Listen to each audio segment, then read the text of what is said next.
present Jimmy Clitheroe as the Clitheroe Kid, with Peter Sinclair, Patricia Burke, Leonard Williams, Danny Ross and Diana Day in... Waiting at the Church.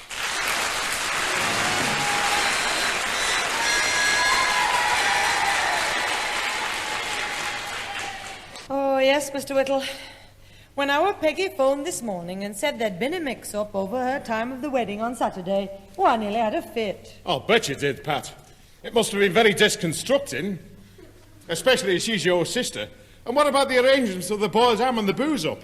Oh, the reception? Oh, we've been lucky there, Harry. As the wedding's at 11:30, we've managed to get the reception brought forward to 1 o'clock, and we think all the guests can make it. Oh, good. Well, here's hoping there won't be any more catastrophes. I hope you're right, Harry. I'd hate anything to spoil my daughter Peggy's wedding day. Ah, there they are. 3 rich lace weavers from Nottingham. Hand over your money. Hey, Jim, be careful where you're pointing that bow and arrow. You might do somebody an injustice. Aye, Whittle's right. What do you think you're playing at? I'm one of Robin Hood's bowmen in our school pageant next week. Don't move, Sheriff Sinclair, or with 1 arrow from my trusty bow, I'll cut through your braces and your pants will fall down. Oh, so you've got your costumes for the pageant, then? Well, we've been measured, but some of them haven't come yet. Hey, guess what? Ozzy's Walter Raleigh and Charlie Thompson's Francis Drake. And you should see the costumes. Long stockings and baggy bloomers. Jimmy, that's what they call doublet and hose. So your pal Ozzy's Sir Walter Raleigh, eh, Jim? Yes, and in the pageant, he has to bend down and lay his cloak on the ground for the Queen. And if I can get behind him with my bow and arrow, he'll break the school record for the long jump. If I were the Queen, I'd have you locked up in the tower. Well, who is good Queen Bess anyway? Oh, we're not sure. It might be Spotty Barraclough if he gets over his measles in time. Well, I'm sure that as a bowman, Jim, you look the picture of sartorical ignorance. Oh, I'm all right. I'll be wearing me ordinary clothes, a leather jerkin and a hat with a feather in it. I've got to go and see about it on Saturday morning. But, Jimmy, Saturday's the day of your auntie's wedding, and it's been brought forward to 11:30. What? You mean Flagpole Peggy's getting spliced in the morning? Jimmy, don't talk like that about your auntie. Well, she is tall and thin, Grandad. Ozzy says that with her funny face, she looks like an Indian totem pole. No, we don't want to hear any more funny remarks about your auntie. I'm sorry, Mum, but Auntie Peggy should think herself lucky. Why? If she hadn't you for a sister, she wouldn't have had wonderful me for a nephew. Well, she's lucky to be getting a man like Bertleg. Oh, he's a great sport, and I like him. I know. You said that the first time he took you out for a pint. I've just had a funny thought. When me auntie marries Bertleg, she'll have to change her name. That's right. Well, what about it? Well, instead of being called Peggy Sinclair, she'll be Peg Leg. Living room, Alfie. Right-o, Susan. Enter the lovers, Dopey and Scraggy. Hey, why don't you two get married and give the vicar a laugh? Behave yourself. Hello, Alfie. Yeah, hello, Mrs. Clitheroe, Mr. Sinclair. Did you get me a reply to the wedding invitation? Aye, we got it, thanks, Alfie. Yeah, oh, good. Yeah, only Susan told me I should reply to it because on the bottom it said RSPCA. Oh, no, Alfie. That was RSVP. Responders Sil Voice Plat. What you said has to do with dumb animals. Yes, that's why he replied. Well, Alfie, we shall look forward to the pleasure of your company in the church on Saturday. Oh, it won't be a pleasure. Well, not for me. I mean, I've got a thing about weddings. Because once I was best man and I got everything mixed up. And when the vicar asked if anybody knew a reason why the couple shouldn't be married, I said I did. I'd forgotten the ring. He writes poetry as well, you know. Shut up, you. Mother, we called at Stewart's, the taxi people, and they can do the wedding at 11:30. Oh, good. Did you tell your auntie? Yes, I rang her, and something else has happened. Oh, no. Now, what is it now? Well, you know little cousin Samuel and cousin William were going to be the pages. We know that. They're a couple of real dozy twits. When Specky Sam and Batty Billy go in the church, the organist ought to play Two Sleepy People. Oh, get over it. One of them won't be in church because Batty Bitty's ill. Yeah, but William's got Batty jaundice. Bed's in Billy with a funny colour. Willie's gone yellow. Well, I always said he was a coward. Oh, cut it out, Jimmy. So poor little Billy's down with yellow jaundice. What a shame. Yes, and they want Jimmy to take his place. What? Me? A page boy? Oh, not on your Nelly. Oh, but Jim, you should consider yourself highly honourable. When you walk down the aisle as a page boy behind your auntie, you'll be holding up the train. What do you want, a page boy or a signalman?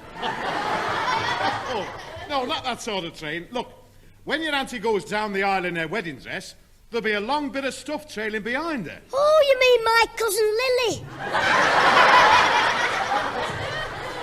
Lily? He knows what you mean, Mr. Whittle. Now, look, Jimmy, you're going to be a page boy and like it. I'll be a page boy, but I won't like it. Mother, if Jimmy is going to be a page, he's got to go down to Barrett's, the outfitters, before 6 o'clock. He'll have to wear the suit that was ordered for cousin William, and it'll need altering. Oh, well, it's 5:10 already. I'd better take him down there. Well, will you come and look at my dress before you go? It still doesn't seem to fit properly. Oh, all right, love. Shouldn't take us long. Come into the other room. I think it's time I was off. Cheerio, Pete and Alfie. Cheerio, Harry. Goodbye, Mr. Whittle. Cheerio, Jim. Have a good time at the wedding, and the best of luck with the hysterical pageant. Thanks, Mr. Whittle. Give my love to the cat. Grandad, do I have to go to the wedding? Couldn't I just read about it in the papers? Will you stop talking nonsense? Jimmy, you'll enjoy being a page because I was once one, and after the wedding I presented a lucky horseshoe to the happy couple and said, "May this horseshoe bring you lasting happiness and lots of good luck." And the bride kissed me and said, "Thank you, little boy, and if we have a son like you..." That'll be the end of the good luck. Oh, somebody thump him. Look, I must have been a good page because the bridegroom gave me a present of 5 bob. I'll bet I wouldn't get 5 bob, not even if I went round with the collecting plate. You are? Hey, Bert Legg told me he's giving you and your cousin Sammy £2 each. You mean I get £2 just for carrying a few yards of lace curtain down the aisle? Grandad, I think I've changed my mind. Oh, hello, Mr. Sinclair. May I come in? Oh, it's you, Theodore. Come and sit down. No, thanks. I'm just going out again. Well, that was a quick visit. James, your mother has asked me to take you to Barrett's, the outfitters, in my car, although I gathered you're not too keen about going. You what? Did Mum tell you that? Well, she's upset me now, she has. You mean you do want to go to the wedding? Of course. It's me Auntie Peggy's wedding, and I'd do anything for her. You do anything for money as well.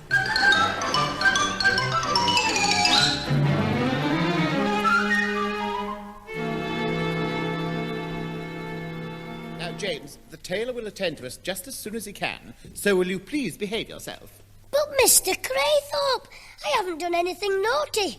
Not much you haven't. You've shaken hands with the tailor's dummy and called him Ozzy, tried on a bowler hat and a deer stalker, and then I caught you standing outside the cubicle where that man went to try on a new pair of trousers. What were you up to? I was going to give him time to get his own trousers off and then shout, "Fire!" James, you little rascal. Now, sit down and keep quiet. I was only kidding. Sorry to keep you waiting, sir. Now, what was it the little boy wanted? The boy's name is James Clitheroe. Oh, of course, James Clitheroe, alteration to page boy outfit to be ready Friday a.m. Before we get down to the alterations, perhaps we'd like to inspect the clothes. Oh, we'd be delighted. All one of us. James! Here we are, Sonny, your clothes for the wedding. 1 pair of light blue satin trousers. Hey? 1 frilly white blouse with lace collar. You what? And 1 pair of shoes with silver buckles. Oh, I'm getting out of here. James, come back. Where do you think you're going? Look, I thought I was getting an ordinary suit. I'm not going to any wedding looking like a dog's dinner. I don't know why you should complain about wearing a page's outfit. After all, your cousin Samuel will be wearing exactly the same. Specky Sam, he's different. He's so daft, he'd look normal wearing a bikini and hobnail boots. Now, come along, please. We are waiting to get to work. Well, don't bother. We're going home. James, I'm ashamed of us. Of you. You didn't make all this fuss when you heard about the present of the £2. Oh, no, I'd forgotten that. If I don't turn up in this lot, I've had the lolly. And unless there was an accident... James, what are you muttering about? Oh, nothing. Mister, when will you deliver this suit? It will be at your house by Friday lunchtime. Yes, and in our dustbin by Friday night.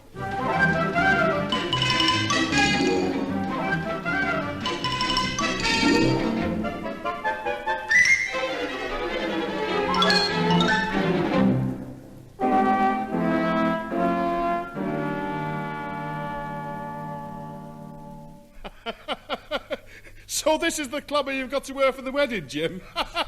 Well, you're right about one thing. If your little pals see you in that get-up, they'll laugh so much they'll have compulsions.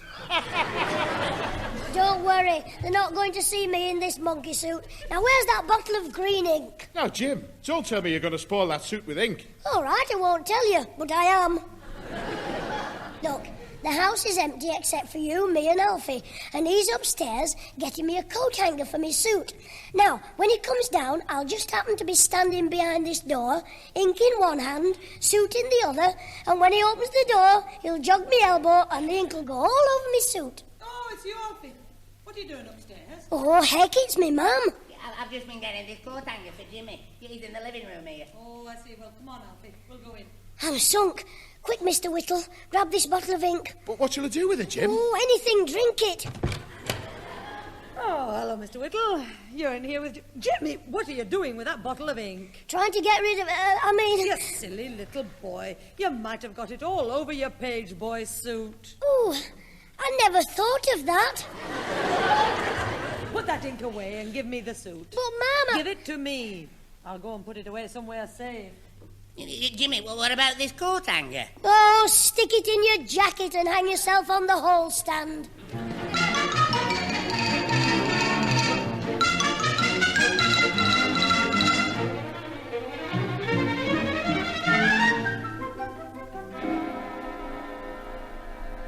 Oh, stop worrying, Jim. Don't forget, after the wedding, there's the reception. That's what I'm worrying about. The reception I'll get from the Black Hand Gang. While you're throwing confetti, they'll be slinging tomatoes, still in the tins. Don't be daft, they'll throw fresh and... What am I saying? Look, they won't do anything. I can see it now.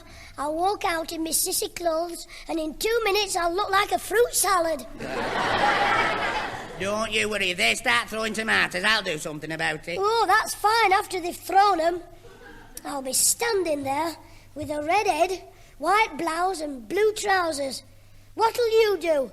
Sing Rule Britannia?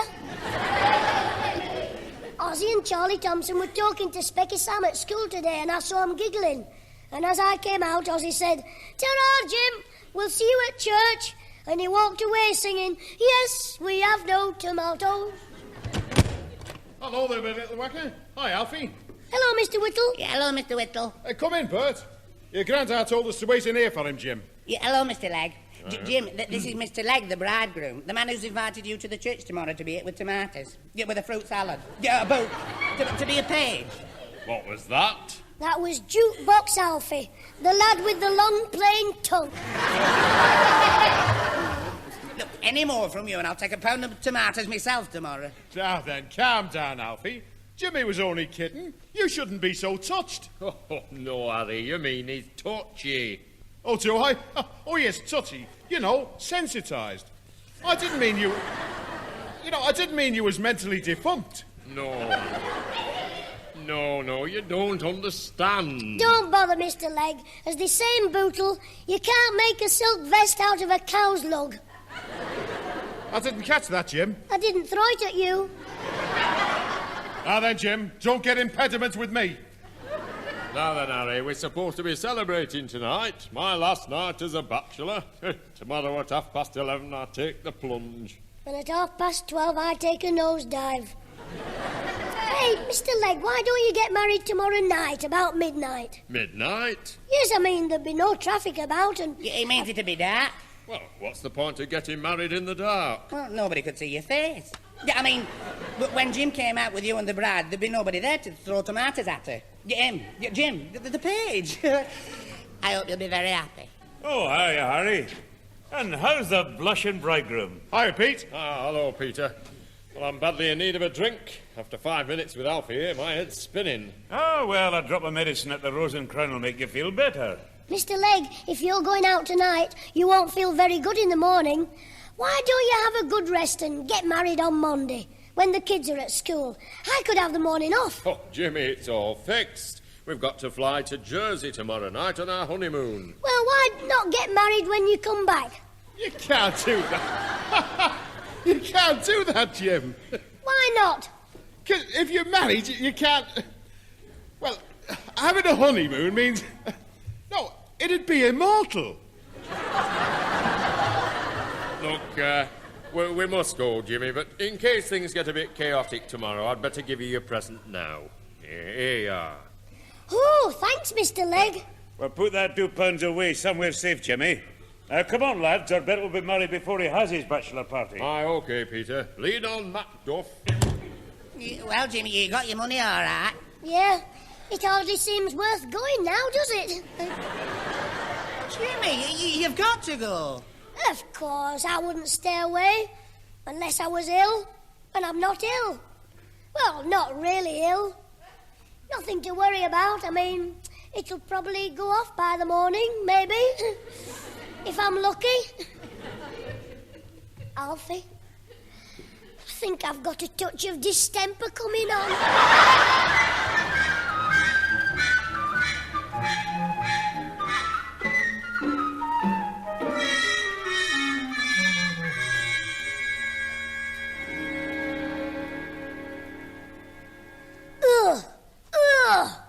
That chalk tastes horrible. Still, I've got to have a white tongue if I'm ill. That's the first thing Grandad'll say. Let's see your tongue. If I said I got dandruff, he'd say, let's see your tongue. Ooh, that's it. Oh, heck, every time I swallow, I lose half my illness. Now, is there anything else? Chalk on me tongue, knuckles in me eyes. Yes, they're red. Forehead and hands nice and damp. Now back in bed with me 2 hot water bottles. Stick me head under the bedclothes till I hear them coming and then do a Laurence Olivier.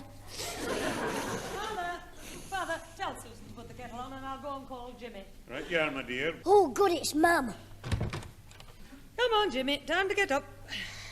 Good morning, Mum. I'm awake. I was just going to leap out. What's the matter, son? Are you ill? No, Mum, I feel fine. Just a bit warm. Why, your head's burning and it's all damp. Yes, it's leaking. I mean, it feels like water. Well, I'd better get up for the wedding. Look, you stay where you are. What you want is an aspirin and a hot water bottle to keep you warm. If I get any warmer, I'll burst into flames. What an actor. Next week, I think I'll do an audition for Dr. Kildare. Well, what's all this, then? Let's have a look at your tongue. Well, it's a wee bit white. So it should be. I mean, the way I feel. Are my eyes red? Yes, they are. Good. Goodness. You don't think it'll stop me going to the wedding, do you? Well, there'll be no wedding for you, my boy. Oh, well, I'll just have to be brave about it. Grandad, Mother wants you. She can't find the aspirins. All right, you are, Susan. Well, we've got an invalid in our hands. Hello, Susan. Oh, what's wrong with you? Been stuffing yourself with sweets, I suppose. No, I haven't, Scraggy Neck. I mean, no, Susan. I'm all right. Are you up to something? Go on, be nasty, because I'm too weak to answer back. Well, what What's that white stuff on your mouth? Come here. Get off before I clout you. You got your strength back suddenly, didn't you? It was me final fling. Susan, come here a minute, dear. All right, Mother. I'll close the door, dear brother. We don't want the wind to blow on our invalid. Oh, why did the stork have to bring her to our house? What was wrong with the zoo? What are they doing? Fancy leaving me alone when I'm sick. Jimmy, I'm afraid you won't be able to go to the wedding. Oh, Mum. So you can't be a page. Oh, what a pity. Well, better take the £2 back. Where is it? In the drawer. Take it back. Yeah. Of course. They'll have to get another page, so it wouldn't be right to keep the money, would it? You can't do that. I mean, get somebody else. He's too late. Oh, they'll manage. Mum, you know, I feel a bit better. In fact, a lot better. That aspirin's put me right. It was very good. It was marvellous, considering it's still here in my hand. Oh, heck. Get out of that bed. Yes, Mum. I'll be all right now. So Susan was right. 2 hot water bottles, you little faker. Get into that bathroom, scrub yourself from top to toe and be downstairs in 15 minutes. Yes, Mum. You're going to the church with Mr. Craythorpe and Alfie in Mr. Craythorpe's car. And you're going to wear your blue trousers, white blouse and buckled shoes. Understand? All right. But when the Black Hand gang start throwing, I'll duck behind the vicar. This is 1 year he won't enjoy the Harvest Festival.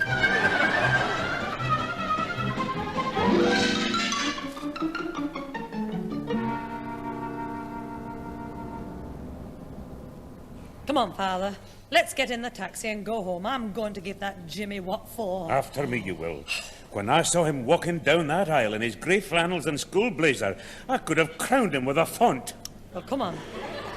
I told Alfie and Theodore to keep him in the house till we got home, even if they had to sit on him. Well, that's something he won't do.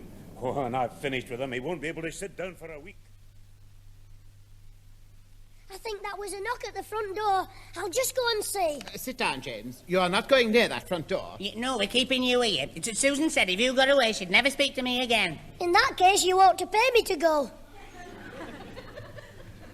Well, I'll just pop upstairs to the bathroom. Yeah, well, I'll go with you. You can't go up there on your own. Don't be daft. I'm a big boy now. It's no use, James. You didn't wear your page's clothes, and your mother will have to know why. Well, it wasn't my fault your old car got a puncture. I was only helping.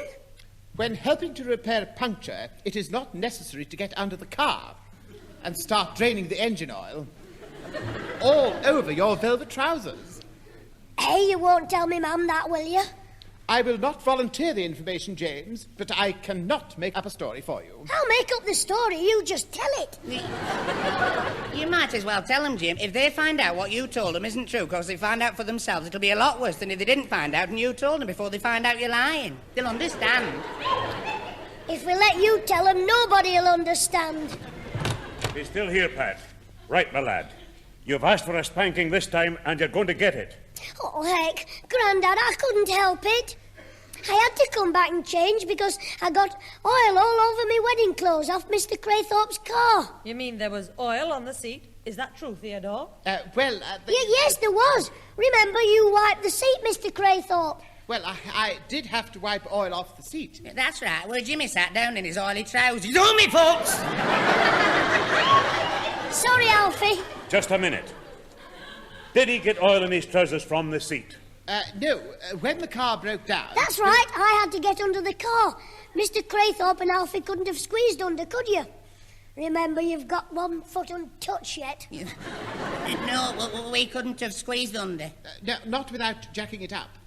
Well, I suppose we'll have to accept that, but it's marvellous how everything works out the way you want. Oh, well, it's true, Mum. I got under and loosened the knot and the oil came out. Why didn't you jack the car up and let Alfie get under to mend it? Don't be daft, you don't need to get under a car just to mend a puncture. Don't be, folks! Oh, you trod on it again. Sorry, Alfie. I meant to jump on it. Theodore, what happened to Jimmy's clothes? And I want the truth, please. No shielding him. Hello, folks. Can I come in? Or is it something private you're discussing? Mr. Whittle, come in, Mum. It's Mr. Whittle. Good old Mr. Whittle. Well, you probably want to talk privately, so I'll go. I'll see you later, Matt. Come here, you. We're going to get to the bottom of this. The bottom of what? Of me with a slipper. Oh, well, if this is a private quarrel, I won't intersperse myself with family confirmations. I've just come to deliver this note. A note? Who from, Harry? A little fat geezer who was knocking on your door when you were out. What was his name? I forget now. Ought to be on the note. Oh, yes. Treadmill it was. No, Mr. Treadwell, our headmaster. He's little and fat. That's it, Jim, Treadwell. He spoke with a very funny accentuation. Oh, no. Father, read this. Oh, it's poetic justice. What? Oh. Well, that's rich. That's lovely. Oh, Jimmy, you don't need to worry. I won't spank you now. I won't need to. What do you mean? What is it? Look at it. It's about your costume for the pageant. What? Oh, what a rotten trick. Aye, and you'll be there, my boy, if I have to carry you. What's up, Jim? It's as good as a death sentence from the Black Hand Gang. They'll throw the fruit stall at me. What are you on about? My costume for the pageant. Mr. Treadwell says I'm not a bowman. I'm rotten good Queen Bess.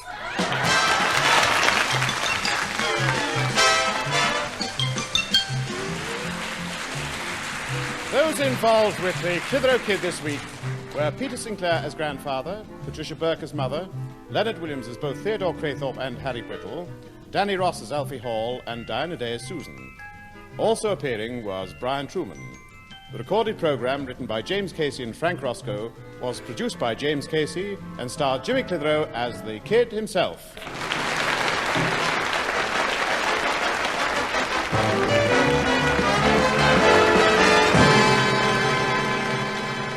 The Clitheroe